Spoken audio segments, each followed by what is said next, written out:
Now that we're doing these pre-show loops, I feel like I have to say something interesting. Like I'm always on now. Like it's the Truman Show. I mean, it's not like it looks like I have any idea what I'm doing even before the behind-the-scenes stuff.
Okay guys, there was kind of a lengthy intro, but I had to get into the topic that I'm going to cover today. By the way, Nate, 80/20, what do? We break down drum stuff.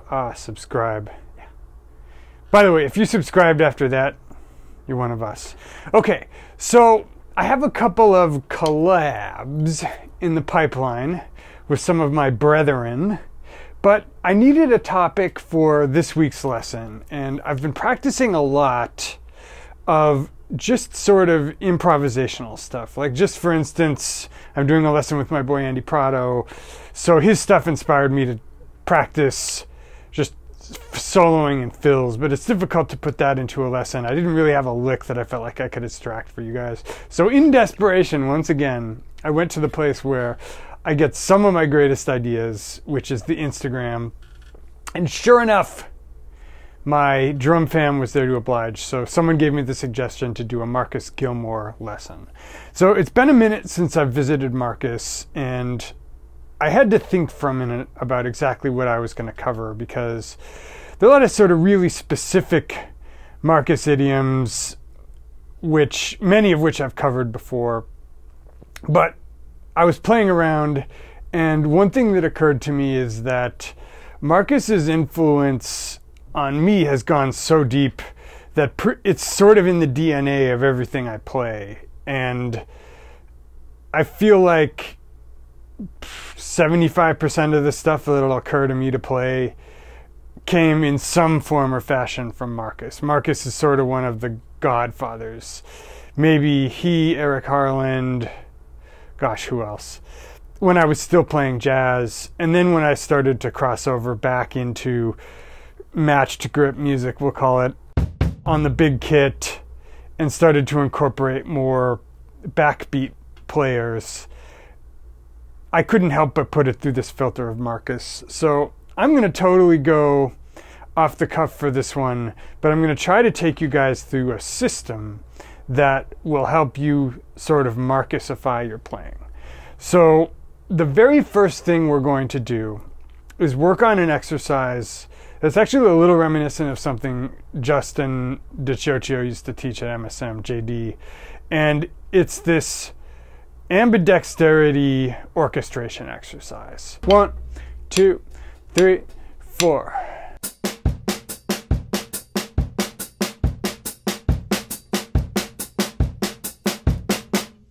So this is 16th notes in 4, and it's a good place to start just because when we're first playing this bit, we want to think about just playing everything evenly with respect to the time and also with respect to the orchestration, so that no one stroke is going to be louder than any other. So what can we do very quickly with this? We can do this kind of Mike Johnston, Gary Chester, new breed thing of playing with either the orchestration or the articulation. So surfaces we have at our disposal are any tom, any cymbal, the hi-hat open or closed, the snare with either a tap, a buzz, or a rim shot. But we're going to start incorporating these in in an improvisational way. And we're going to think in phrases in 4, but we're not going to break this orchestra, or we're not going to break this sequence of events yet. So let's just see what we come up with if we let ourselves play any surface, but the sticking and the rhythm need to stay the same. So 3, 4.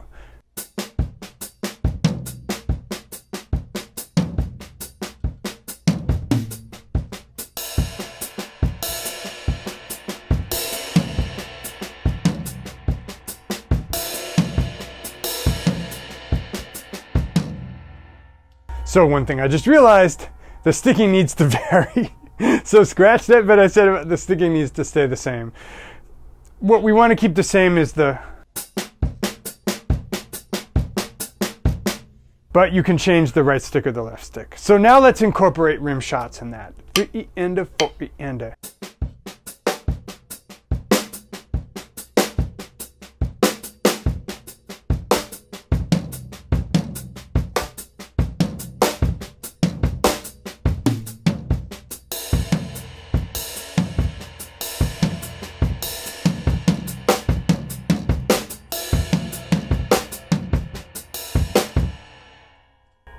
Okay, so I think you might know where I'm going with this already, but what I'm approaching is a framework that'll get you into this sort of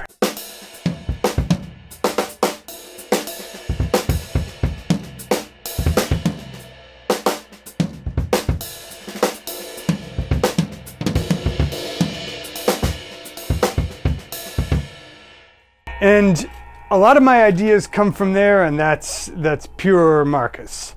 So how do we start to approach that? The next thing we're going to do is allow ourselves to vary the bass drum pattern and make longer or shorter phrases. So here's an example. 3 and a 4 and a.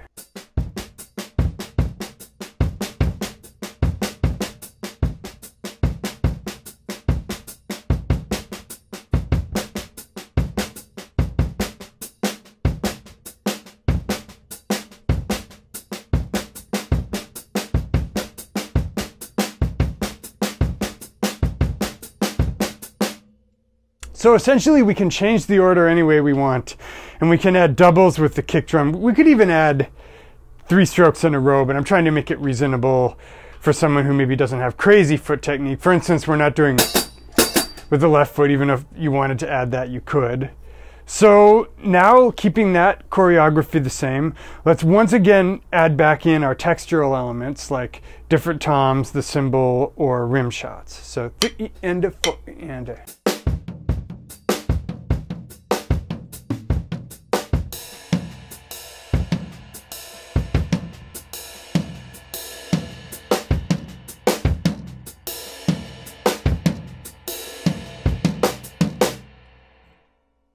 Okay, now it's starting to get interesting. So, other things we can add are concurrencies between one of the hands and one of the feet. So, primarily that would probably be kick drum along with the cymbal with the right hand, but also in this sort of tabla Dan Weiss, and also very Marcus, which may come out of Roy Haynes, it may come out of something else, interrupted sort of way. So just for example,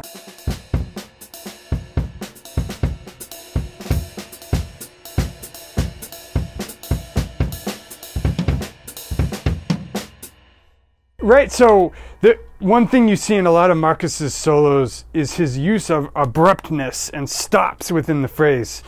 And this is such an unconventional thing that in my efforts to copy it, I've garnered some criticism on the internet because people are like, why don't you make your phrases flow more? And I'm always like, yep, I'm just not nailing it yet. Because when I finally nail it, like, there will be no critique about it. Clearly, I'm just not doing it as well as Marcus does. But to get to that spot, or to approximate what that might feel like, let's just allow ourselves to add some of those interrupted double stops. So 3 and a 4 and a.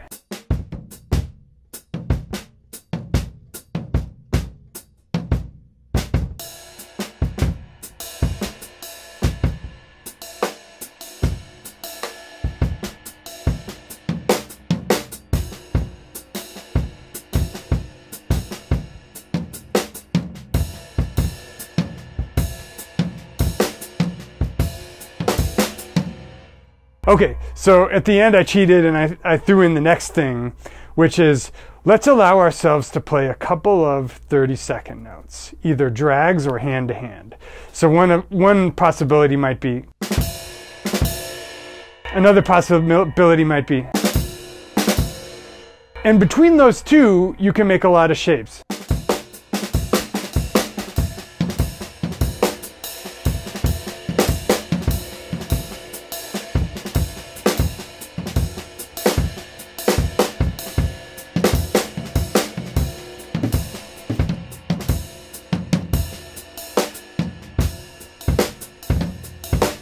So that last one is my own, that's in a previous lesson, but that's just... It's also very Marcus. All this stuff comes from Marcus. And finally, allow yourself to throw in some runs of 30 seconds. Oh, another great one is, right? Or, so.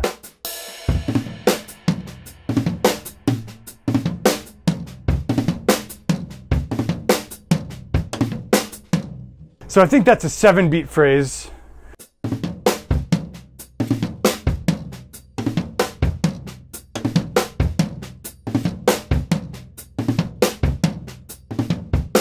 You can throw in a cymbal.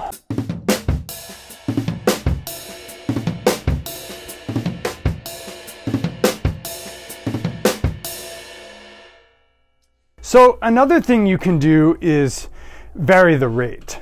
So one thing that Marcus loves to do is to change the rate of what he's playing, primarily between the binary groupings like 8ths or 16ths and triplet bass groups like triplets, sextuplets, or 30-second note subdivided triplets. So let's go back to our more basic, let's not add any grace notes, but let's add some triplet subdivisions and see what we come up with. 3 and a 4 and a.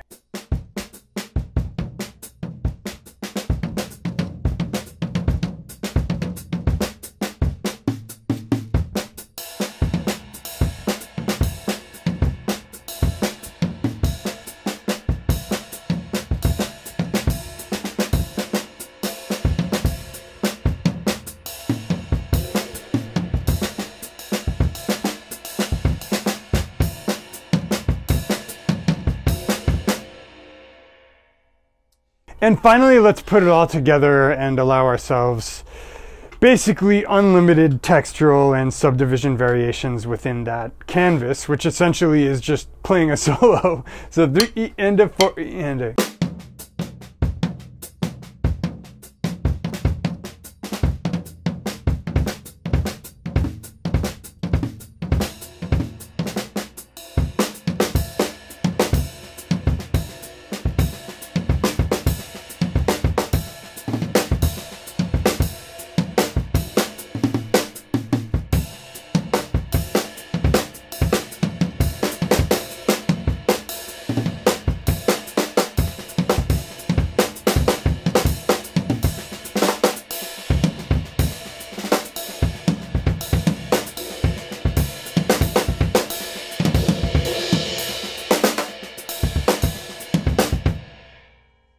And there you have it.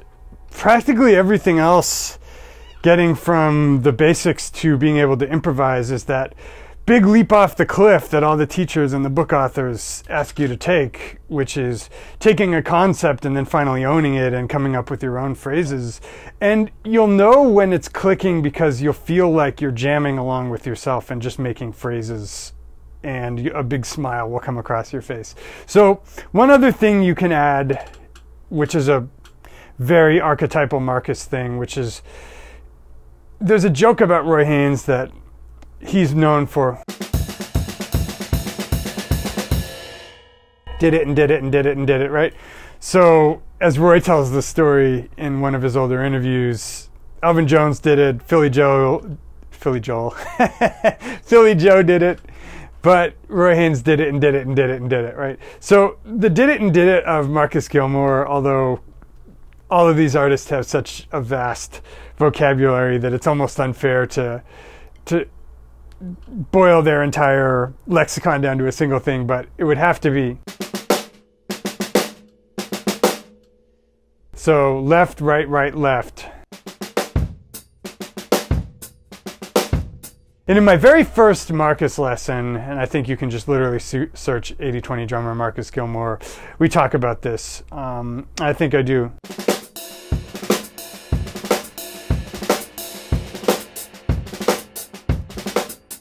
But that's a lick, right? So 1, 2, 3, 1, 2, 3.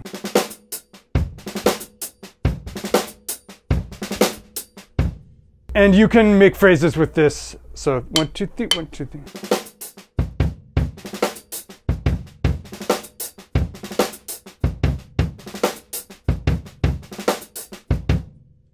And just incorporate that lick into some of the other things I've been talking about in this lesson.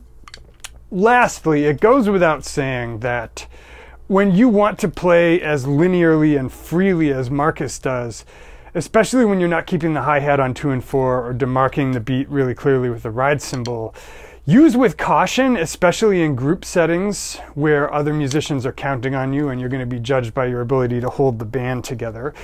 Don't do it self-consciously, do it only when it makes musical sense. I sound like an old man yelling at the kids to get off my porch. The other thing is you're going to pay a high penalty for this stuff if your time isn't really, really locked in.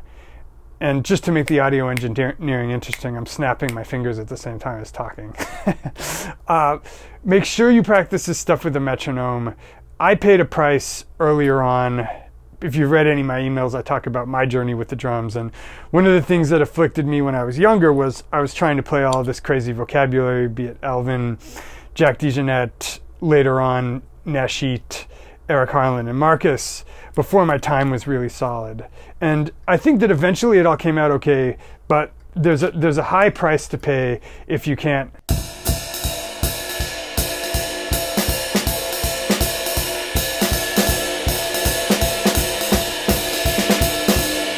If that stuff isn't locked in, you just want to make sure that you're practicing the basics at the same time as you're practicing this Marcus stuff, because what makes it work with Marcus, and I'm devoting a lot of airtime to this because it's important, what makes it work with Marcus and what makes it crackle so well is partly that his time is just absolutely solid. Marcus didn't start out trying to innovate on the kit necessarily. He played in a bunch of groups. He obviously had a bunch of early musical experiences. So he's always approached it as a component of a band. And I think that sometimes when we get into the practice room and we're talking about this lick or that lick or how to sound like this guy or how to sound like that guy, Tony Williams talked about this too, we get away from the fact that a lot of this vocabulary was developed in a musical context. Okay, stepping off the soapbox.